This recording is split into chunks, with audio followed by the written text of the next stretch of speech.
ધંધુકાથી મહત્વપૂર્ણ સમાચાર છે તે મળી રહ્યા છે। હવે કાર્યવાહી છે તે તંત્ર દ્વારા કરવામાં આવી રહી છે। હત્યા કેસ પછી તંત્ર એક્શનમાં આવ્યું છે। ધંધુકામાં ધર્મેશ કમારા હત્યા કેસ પછી તંત્ર એક્શનમાં આવ્યું છે। શહેરમાં તોફાન મચાવતા અસામાજિક તત્વો સામે કાર્યવાહી છે તે કરવામાં આવી રહી છે। ગુનેગારોના ગેરકાયદેસર બાંધકામ પર બુલડોઝર ફરી વળ્યું છે। 20-22 ગેરકાયદેસર બાંધકામ દૂર કરીને સરકારી જમીન ખુલ્લી કરવામાં આવશે। કોઈ અનિચ્છનીય ઘટના ન બને તે માટે પોલીસનો ચુસ્ત બંદોબસ્ત પણ ખડકી દેવામાં આવ્યો છે। એસપી ડીવાયએસપી સહિતનો કાફલો ઘટના સ્થળ પર છે। પીઆઈ સહિતના કક્ષાના ઉચ્ચ અધિકારીઓ ઘટના સ્થળ પર તૈનાત છે। માર્ગ મકાન વિભાગની ટીમ દ્વારા જે આ તમામ જગ્યા પર ડિમોલિશનની કાર્યવાહી હાથ ધરવામાં આવી રહી છે। હત્યાના આરોપીઓના મકાનો પર બુલડોઝર ફેરવવામાં આવી રહ્યું છે અને હવે તંત્ર આવા જે આવારા તત્વો છે તેમના વિરોધ કાર્યવાહી છે તે કરી રહી છે। લુખ્ખા તત્વો સામે તંત્રએ લાલ આંખ કરી છે। હત્યાને પગલે ગામમાં જે હિંસા ફાટી નીકળી હતી, આગચંપી, પથ્થરમારો અને તોડફોડની સમગ્ર ઘટનાને અંજામ આપવામાં આવ્યો હતો અને હવે તેમના વિરુદ્ધમાં એક્શન લેવાઈ રહ્યું છે। સંવાદદાતા અનિતા ધંધુકાથી આપણી સાથે લાઈવ જોડાયા છે। અનિતા, જે પ્રકારે ધંધુકામાં હત્યા કરી દેવામાં આવી ત્યારબાદ જે તોફાનો એટલે કે તોડફોડ, અનેક દુકાનોમાં આગચંપી કરી દેવામાં આવી, આખરે હવે પોલીસ અને તંત્ર એક્શન મોડમાં આવી છે। શું કાર્યવાહી થઈ રહી છે હાલ ત્યાં?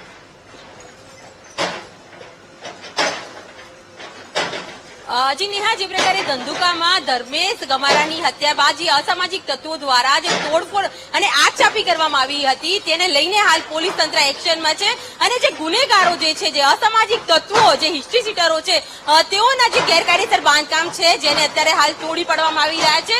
જોઈ શકાય છે કે બુલડોઝરથી તેમનું જે મકાન જે છે તે તોડવામાં આવી રહ્યું છે। આ જે અગાઉ જે કિશન ભરવાડની જે હત્યા કરી હતી તે આરોપી જે હતો તેનું આ નિવાસસ્થાન છે, જે ગેરકાયદેસર બાંધકામ કરવામાં આવ્યું હતું અને જેની પ્રક્રિયા છેલ્લા ઘણા સમયથી જે ચાલી રહી હતી, જેને લઈને હાલ અત્યારે ગેરકાયદેસર બાંધકામ, જોડાણ, તમામ વસ્તુ દૂર કરવામાં આવી રહ્યું છે। જેમાં જે સબીર ચોપડા અને ઇમ્તિયાઝ પઠાણ નામના જે બંને આરોપી છે તેઓની વિરુદ્ધ જે કાર્યવાહી કરવામાં આવી રહી છે। હું દ્રશ્યો બતાડીશ કે આ જે ખાટકીવાડ છે તેમાં 4 જેટલા જે મકાનો જે છે જે ગેરકાયદેસર છે અને કુખ્યાત જે આરોપીઓ જે છે તેઓના નિવાસ સ્થાને હાલ બુલડોઝર ફરી રહી છે। સાથે પોલીસનો પણ ચુસ્ત બંદોબસ્ત છે, કારણ કે જે પ્રકારની ઘટના ઘટી હતી ધર્મેશ ગમારાની હત્યા બાદ જે અસામાજિક તત્વોના ટોળા દ્વારા જે પ્રકારે તોડફોડ કરવામાં આવી હતી અને જેને પગલે હાલ પોલીસ પણ અત્યારે કાર્યવાહી કરી રહી છે। સૌથી મહત્વની બાબત એ છે કે જે પોલીસ તો એક્શનમાં આવી છે, પરંતુ ગેરકાયદેસર મકાન સાથે જે દુકાન જે છે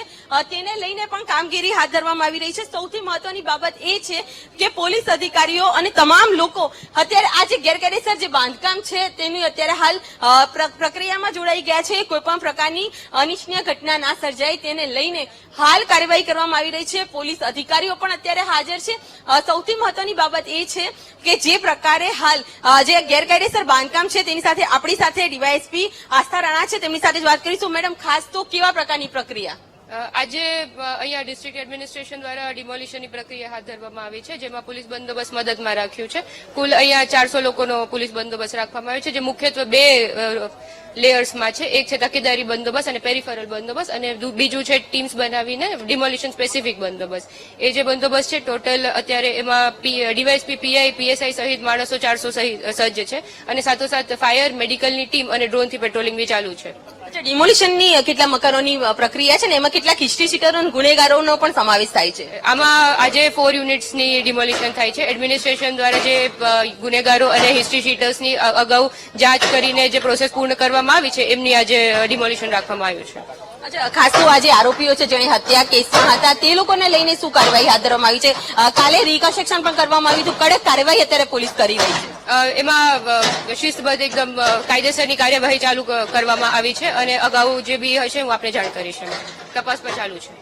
જોયું આપણી સાથે ડીવાયએસપી હતા, તો જે પ્રકારની પ્રક્રિયા અત્યારે હાલ કરવામાં આવી રહી છે પોલીસ અધિકારીઓના ચુસ્ત બંદોબસ્ત હેઠળ, આજે જોઈ શકાય છે કે ડિમોલિશનની પ્રક્રિયા અત્યારે કરવામાં આવી રહી છે। ગુનેગારોમાં એક ડર અનેક જે બેસાડવા માટે અને જે પ્રકારે અસામાજિક તત્વોએ જે આગચાપી કરી હતી અને તોડફોડ કરી હતી તેઓને લઈને જે પ્રકારે પોલીસનું આ એક્શન છે અને ગુનેગારોમાં જે કાયદાનો અને પોલીસનો ડર રહે તેને લઈને હાલ પોલીસ તરત જ એક્શનમાં આવી હતી અને જે ગેરકાયદેસર બાંધકામ દૂર કરવામાં આવી રહ્યા રહ્યા છે ને જે અસામાજિક તત્વો છે તેઓની વિરુદ્ધ પણ કાર્યવાહી કરવામાં આવી રહી છે. જી બિલકુલ અનિતા વિગતો સાથે જોડાયા તે બદલ આપનો આભાર.